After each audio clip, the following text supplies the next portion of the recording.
नमस्कार दोस्तों, मैं रत्नम सिंह और आप देख रहे हो ट्रिगर न्यूज़। आज हम बात करेंगे एक ऐसे स्कैम की जिसे मदर ऑफ ऑल स्कैम भी कहा गया था। एक ऐसा स्कैम जिसने भारत की राजनीति, इकोनॉमी और सरकारी क्रेडिबिलिटी तीनों को हिलाकर रख दिया। जी हाँ, मैं बात कर रहा हूँ कोल एलोकेशन स्कैम या फिर जिसे लोग कोलगेट कहते हैं।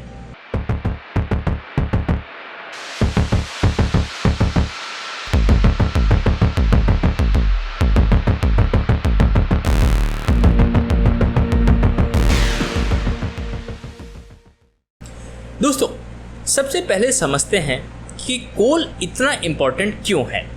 भारत की एनर्जी सेक्टर की बैकबोन है कोल। हमारे थर्मल पावर प्लांट इलेक्ट्रिसिटी बनाने के लिए कोल पर ही डिपेंड करते हैं। स्टील, सीमेंट और कई बड़े इंडस्ट्रीज भी कोल के बिना चल ही नहीं सकती। मतलब कोल एक ब्लैक गोल्ड है और जब किसी रिसोर्सेज की इतनी वैल्यू होती है तो उसमें करप्शन होने का चांसेस भी बढ़ ही जाता है। 1993 से लेकर 2010 तक कोल ब्लॉक्स का एलोकेशन गवर्नमेंट के थ्रू किया जाता था, लेकिन दिक्कत ये थी कि एलोकेशन एक ट्रांसपेरेंट बाइंडिंग या ऑक्शन के थ्रू नहीं होता था, बल्कि एक स्क्रीनिंग कमेटी डिसाइड करती थी कि किसको ब्लॉक मिलेगा और किसको नहीं, और इसी लूप होल का फ़ायदा उठाया गया। 2012 में controller and auditor general of India CAG ने एक धमाकेदार रिपोर्ट जारी की। CAG ने बताया कि अगर ये coal blocks proper auction system के थ्रू दिए जाते तो देश को 1.86 लाख करोड़ रुपए का फ़ायदा होता, लेकिन फेवरेटिज्म और गलत एलोकेशन की वजह से ये पैसा देश की जनता तक पहुंचने के बजाय कुछ सेलेक्टेड कंपनीज की जेब में चला गया। अब सवाल ये है कि स्कैम हुआ कैसे। स्क्रीनिंग कमेटी ने कई कंपनीज को बिना कॉम्पिटिटिव बाइंडिंग के कोल ब्लॉक दे दिए। इसमें पॉलिटिकल इन्फ्लुएंस, दोस्ती यारी और कनेक्शंस काम आए। कई कंपनीज जिनके पास माइनिंग का एक्सपीरियंस भी नहीं था, उन्हें भी कोल ब्लॉक्स एलोकेट कर दिए गए। मतलब एक तरह से सरकारी रिसोर्सेज का लूट मच गया। इस स्कैम में सबसे बड़ा सवाल उठा यूपीए गवर्नमेंट पर, जिसके प्राइम मिनिस्टर उस वक्त के डॉक्टर मनमोहन सिंह थे, क्योंकि कुछ समय के लिए उन्होंने कोल मिनिस्ट्री भी हैंडल की थी। ऑपोजिशंस ने उनके ऊपर सीरियस एलिगेशन लगाए। दूसरी तरफ तो कई बड़े इंडस्ट्रियल हाउसेस के नाम भी आए जिन्होंने कोल ब्लॉक्स लिए और बाद में उनका मिसयूज़ किया। दोस्तों, जब ये रिपोर्ट पब्लिक हुई तो पार्लियामेंट में हंगामा मच गया। ओपोजिशंस ने मनमोहन सिंह से रिजाइन की डिमांड की। बीजेपी ने इस स्कैम को इलेक्शन का सबसे बड़ा इशू बना दिया। इस स्कैंडल ने कांग्रेस की क्रेडिबिलिटी को डीपली डैमेज किया और लोगों के मन में यूपीए गवर्नमेंट के अगेंस्ट गुस्सा बढ़ गया।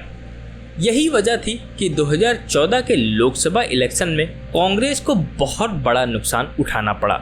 दोस्तों, स्कैम के एक्सपोज होने के बाद केस सुप्रीम कोर्ट तक गया और 2014 में सुप्रीम कोर्ट ने एक हिस्टोरिक जजमेंट दिया। कोर्ट ने कहा कि 1993 से लेकर 2010 तक जितने भी कोल ब्लॉक्स एलोकेट किए गए उनमें ट्रांसपेरेंसी नहीं थी, इसीलिए सभी एलोकेशन इलीगल हैं। इसका रिजल्ट निकला कि सुप्रीम कोर्ट ने 214 out of 218 coal block allocation cancel कर दिए। ये एक अनप्रिडिक्टेबल स्टेप था जिसने सिस्टम को हिलाकर रख दिया। इस केस की इन्वेस्टिगेशन CBI ने की। कई बड़े पॉलिटिशियंस और बिजनेस टाइकून्स के ऊपर FIR दर्ज हुई। बहुत सारी कंपनीज के डायरेक्टर्स और ब्यूरोक्रेट्स को इंक्वायरी का सामना करना पड़ा। कुछ केसेस में कॉन्विक्शन भी हुआ, लेकिन जैसे आम तौर पर होता है, ज़्यादा बड़े पॉलिटिशियंस के ऊपर डायरेक्ट एक्शन नहीं हो पाया। इस स्कैम की वजह से देश का फाइनेंशियल लॉस तो हुआ ही, लेकिन इसने इंडस्ट्री और इन्वेस्टर्स के कॉन्फिडेंस को भी हिला दिया।